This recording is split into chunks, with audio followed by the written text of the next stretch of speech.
everyone, and welcome to Big Bees, the podcast that elevates your business to the next level. My name is Billy Bukako, and I am your host. This first season is brought to you proudly by Watility. Please visit their website, www.watility.energy, to have a look at their amazing solar solutions. You can also enter our competition when you go to our website, www.bigbiz.africa. Go to the competitions page, follow the steps, and you could win incredible solar solutions for your business. Today, we are talking about the convergence of digital innovation and township economies. And to help us, to dissect this conversation is the Chief Executive Officer of Africa Beyond 4IR, also known as AB4IR, which is a digital incubation hub situated in Mabopane, a township in the north of Tshwane. Ingrid, welcome to the show. Sisi, how are you? I'm all right, thank you. And how are you, Billy? I'm good. Thank you so much for making time to talk to us today on a topic that is very close to my heart, and I know very much to your heart as well. Now, Ingrid, you have been in the entrepreneurship support space. You've been part of the ecosystem for quite some time, Do you mind telling us a little bit more about yourself? Okay, where does one begin? But Ingrid Mhlope is a young, passionate individual. I'm a family lover. I'm a lover of love, mother of 3, I'm married. But over and above that, professional-wise, I've been in the entrepreneurship development space for a little over almost 10 years now, actually. And I'm one person who is naturally passionate about helping people. But I found myself in the space where I'm helping entrepreneurs instead. That's good. So you are currently the Chief Executive Officer at Africa Beyond 4IR. Yes. Can you just take us through the inception of the digital incubator and what was the challenge that it was seeking to address? Okay, so I'll give you a bit of a background as to how the company came about before I talk more about it. So it was our late CEO's baby. Our late CEO's name is Ms. Malopiane. She had this idea to say, yes, I'm someone from Mabopane, but post going to high school, she went to university in Joburg, and then she realized that one gets jobs. It's similar to myself as well. You would get a job outside where you are originating from rather. So she got a job, she worked Joburg, Pretoria, to a point where she was working for an incubator which was based in Pretoria. And to get there is a challenge for someone, rather in Linwood, Pretoria East, for someone who is from a township to get to such an area. You would have to catch a taxi from the township to town and then into the main suburban area that one would be going to.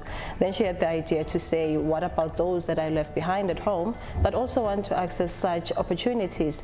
Then that is when the baby was born, which is Africa Beyond the 4th Industrial Revolution, short for, it's called AB4IR.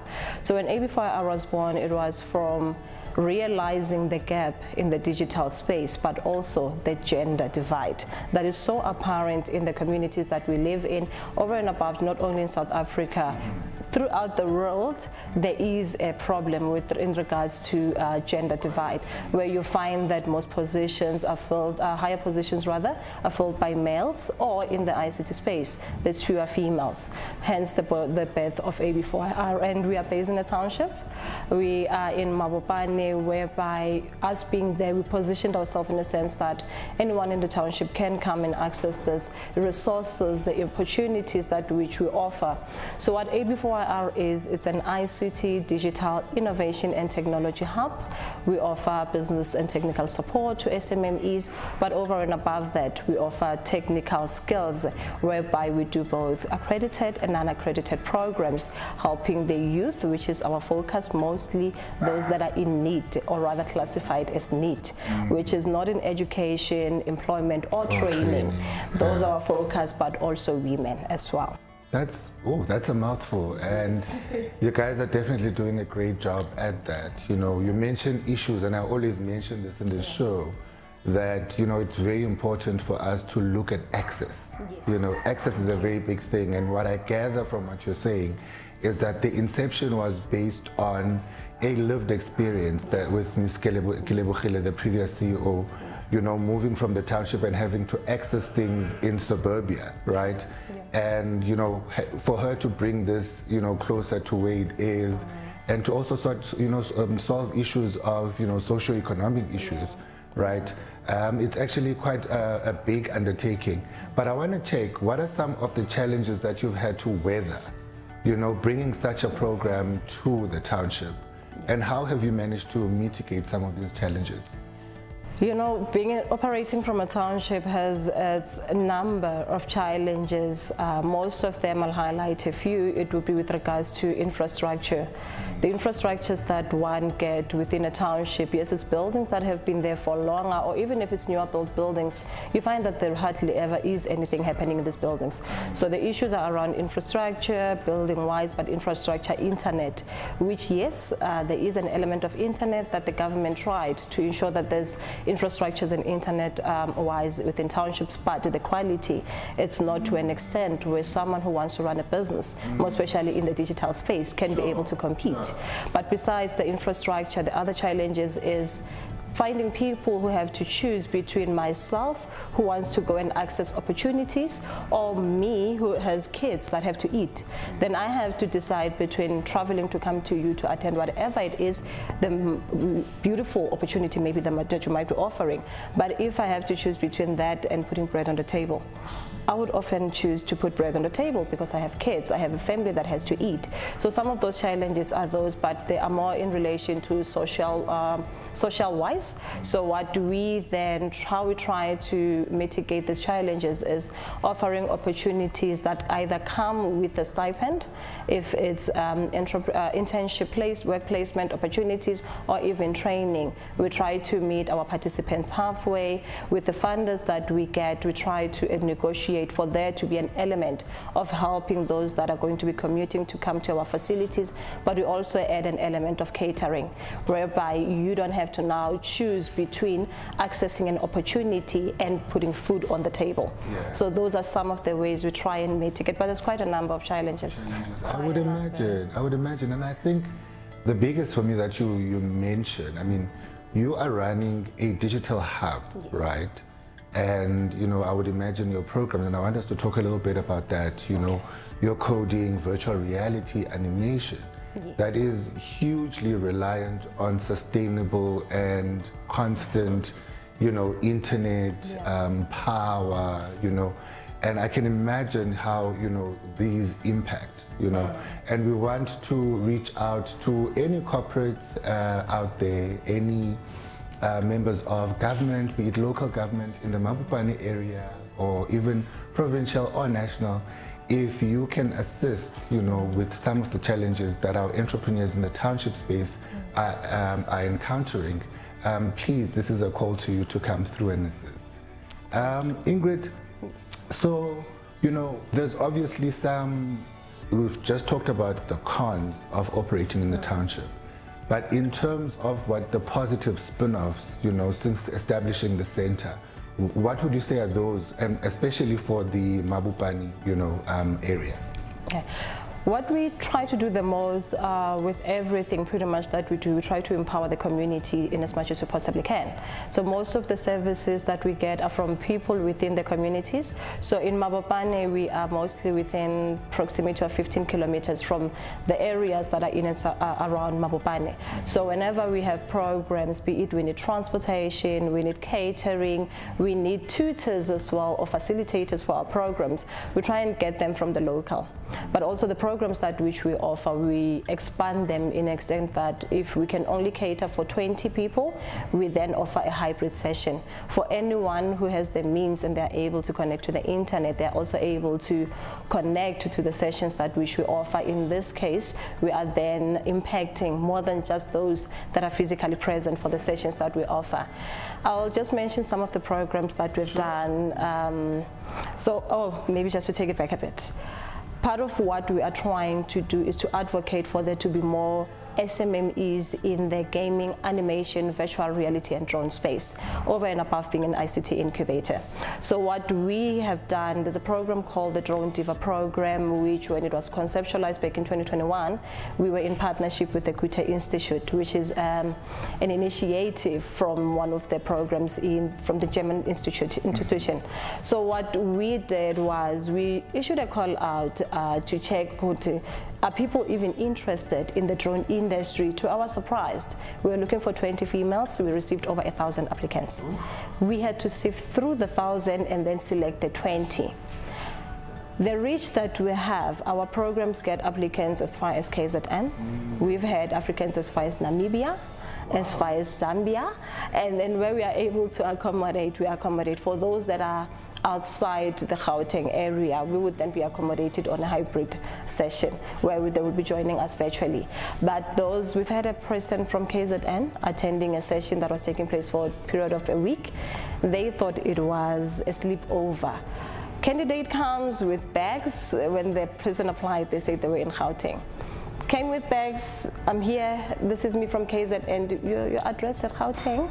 But we had to accommodate because you can't chase a person once they're already there.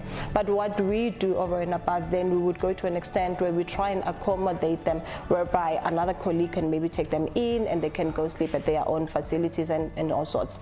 So that is the extent that we go to. But also the program for the Drone Diva, we were focusing on females. So we wanted females between the ages of 18 and 35.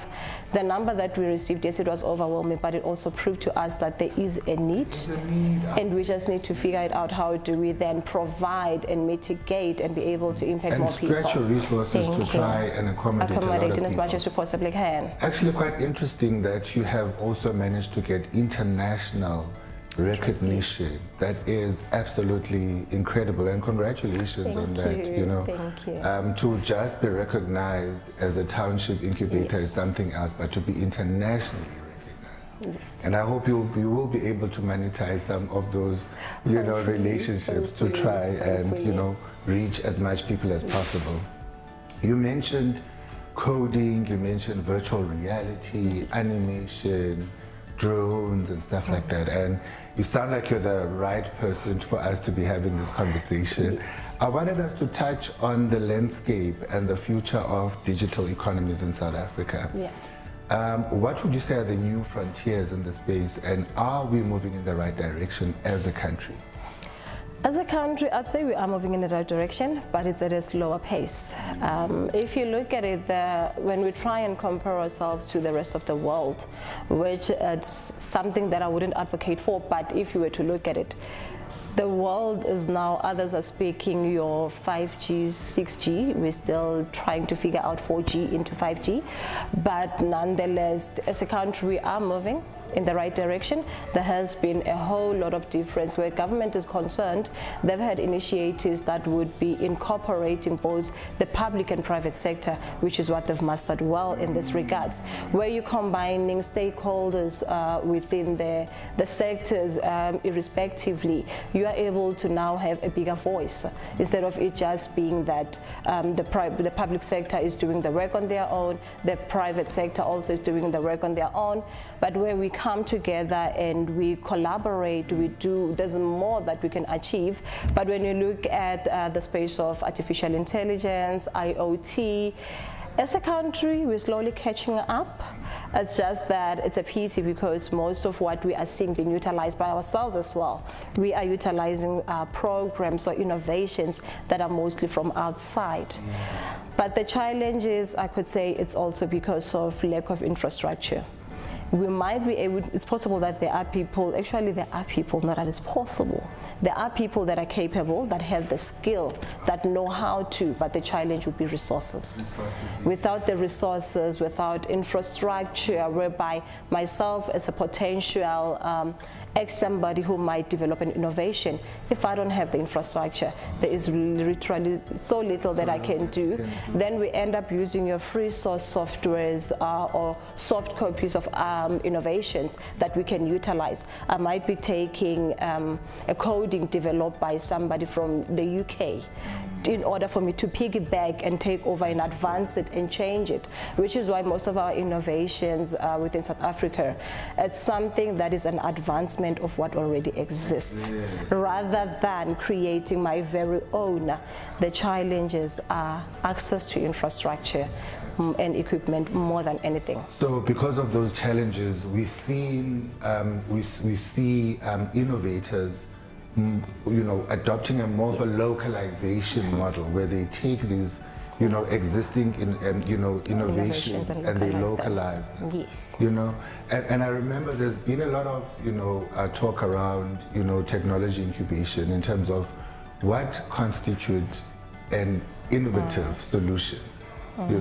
How do we say this is now an innovative solution, because the novelty sometimes is no longer there in some of the sectors. It's more about a new application, and that's also still innovation. That's actually quite interesting. So in this sector of yours, what are some of the key drivers that drive entrepreneurial innovation? Now that we've seen that there's a problem with infrastructure, right? And it's now causing people to localize. What would you say are the key drivers for us to have, indigent, innovative solutions that come from South Africa, and we can now be the net exporters as opposed to being, the consumers of other people's innovation? What I think might be key, from a government perspective, tailoring down. What I think needs to happen is we need to have voices from the private sector, having an influence in government. But then again, government needs to implement whatever it is that is being discussed. Often there are sessions that would be hosted with government, both private rather and public sector. But then from these initiatives, you find that good ideas come up, good strategies are being discussed, but the challenge would be implementing. We speak amongst ourselves. Thank you. We I speak always amongst say ourselves. this, Thank we you. speak amongst ourselves, Yes. we pat ourselves in the back, Yes. but then At the end where of the the day, information thank and you. where the impact is supposed to. you. In fact, That for me, doesn't it's affect. more, it's not so much about not doing anything, but I feel there are such important conversations that we do not allow to filter all the way down.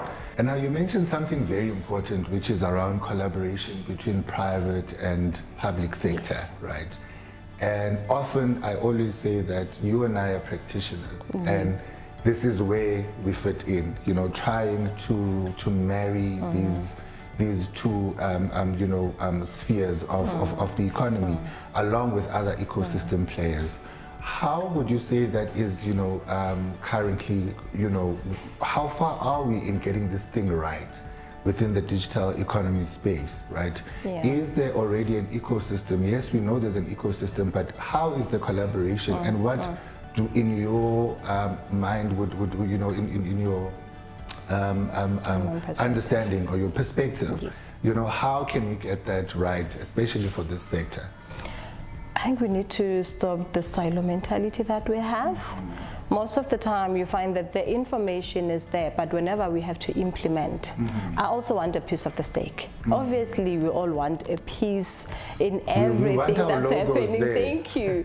But then can you imagine if I was to come from my company, Bigbiz, we come together and then we share the same vision, which is what we all share, which is at the end of the day, is to better and advance the economy. But then now if we all come together, knowing that from the private sector we're going together to government. Government comes, we all speak the same language, and then from there we decide how do we split the pie. Because the issues that often come is, yes, there will be strategies in place. We all know which government is focusing on that, or even the seaters, but it's still government. Then what we often would do is Ingrid will come and say, I want to train 1,000 people. Billy would come and say, I also want to train 500. Someone would come and say, I want to train the entire 10,000 all by myself, knowing that Billy and Ingrid and Tabang and Swiso and whoever's, they are also capable. Why don't we collaborate, come together? ain't no ways we are all master of it all. We can be jack of all trades, but we can never master it all.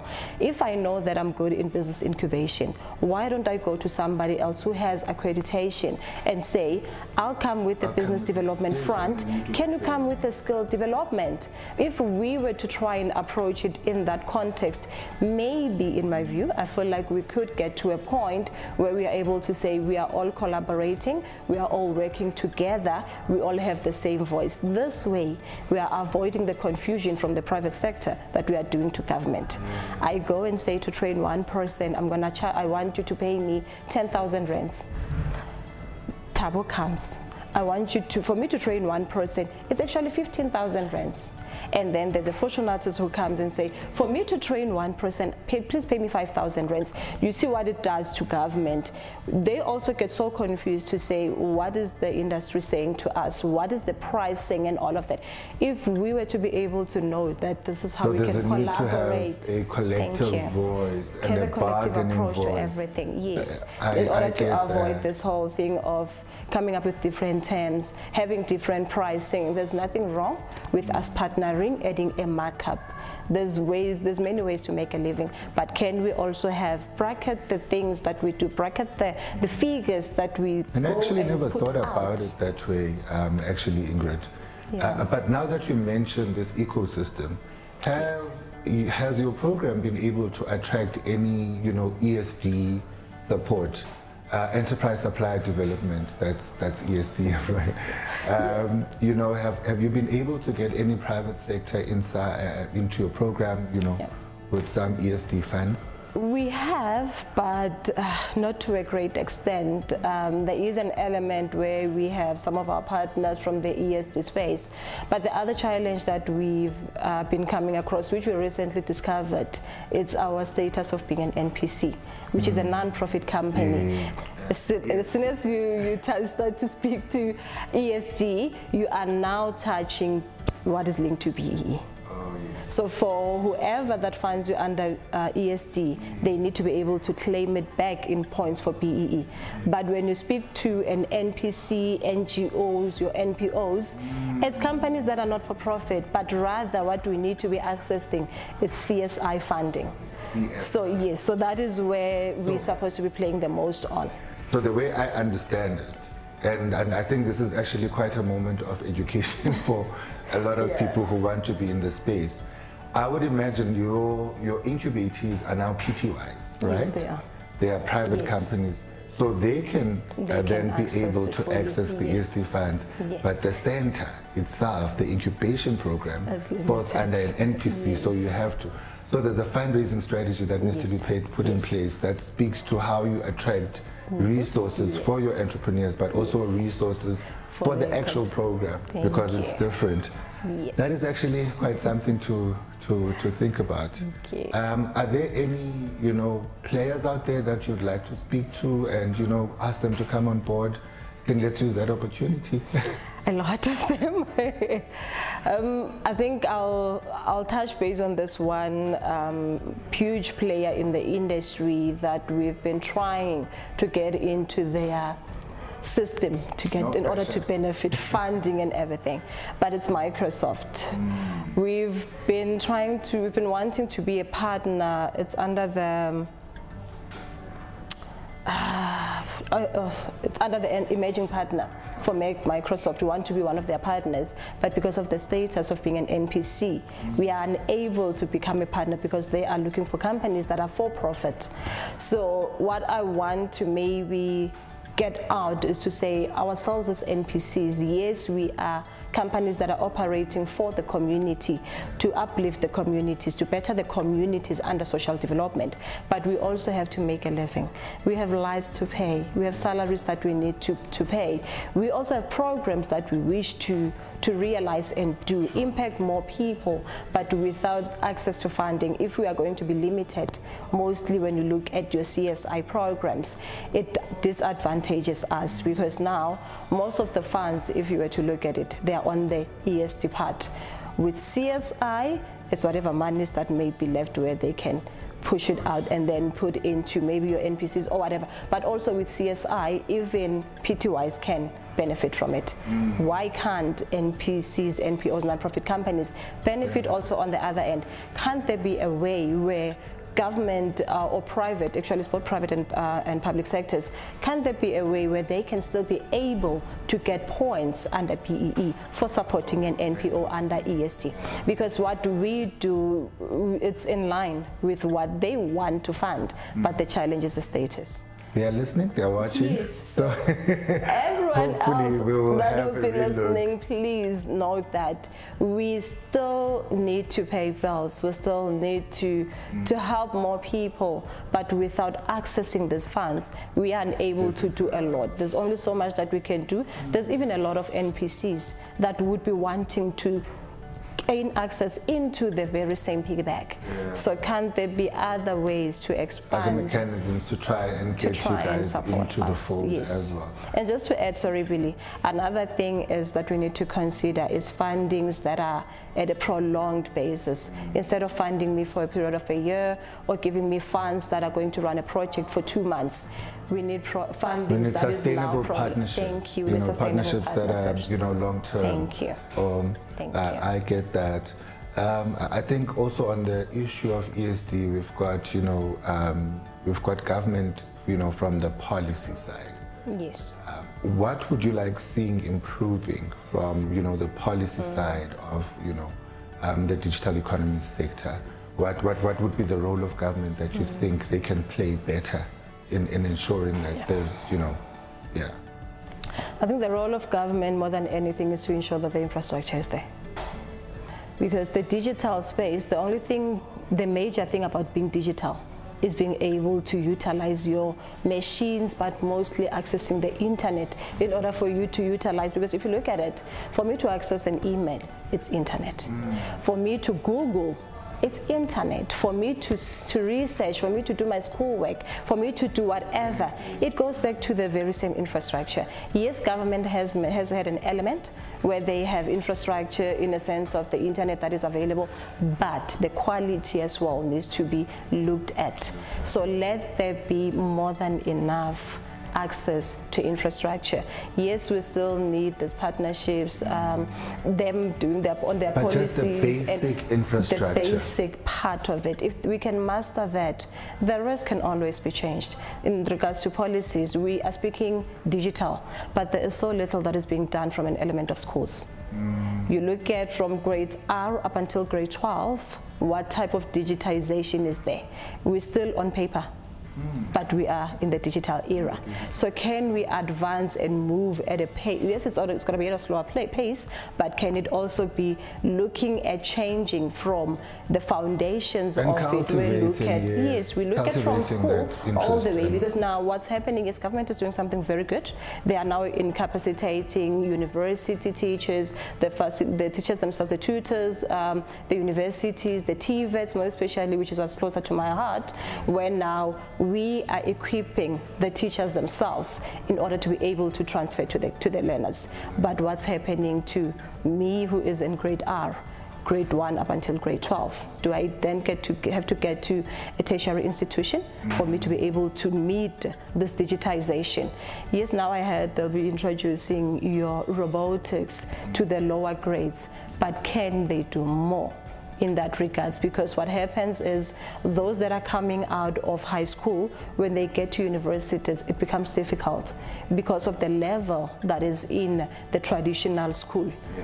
When you get to university, it's totally different, because universities are moving faster. Tertiaries, TVETs, they are moving at a faster pace, looking at what is the rest of the world doing. How can we advance ourselves? Can we also look at the bottom one, the grassroots, right, and then bring it up where they get to the point where they go to universities.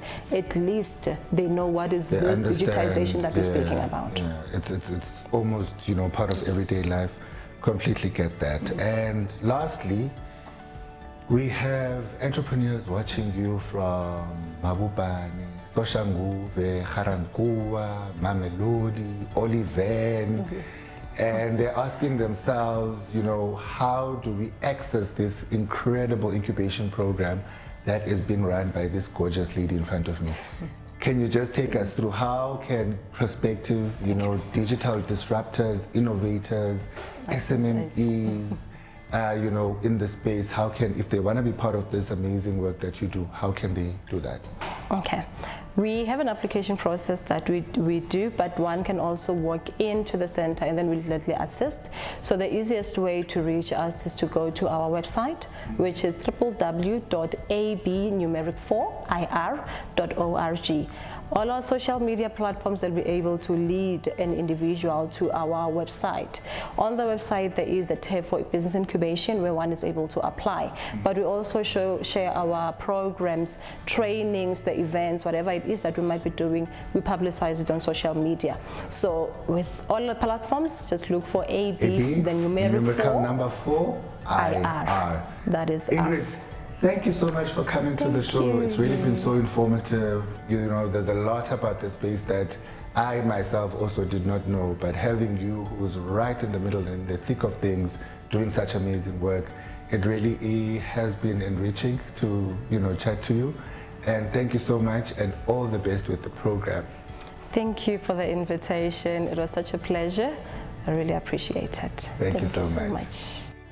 Ladies and gentlemen, thank you so much for joining us in today's episode. Please go to all our social media platforms, like, subscribe, share our content, and do give us some feedback. Don't forget to go to www.bigbizafrica. Go to the competitions page and enter the competition to stand a chance to win your solar solution from Motility. Also, do catch us in the next 2 weeks as we bring you the Power Your Business segment that is powered by Motility. We appreciate you joining us.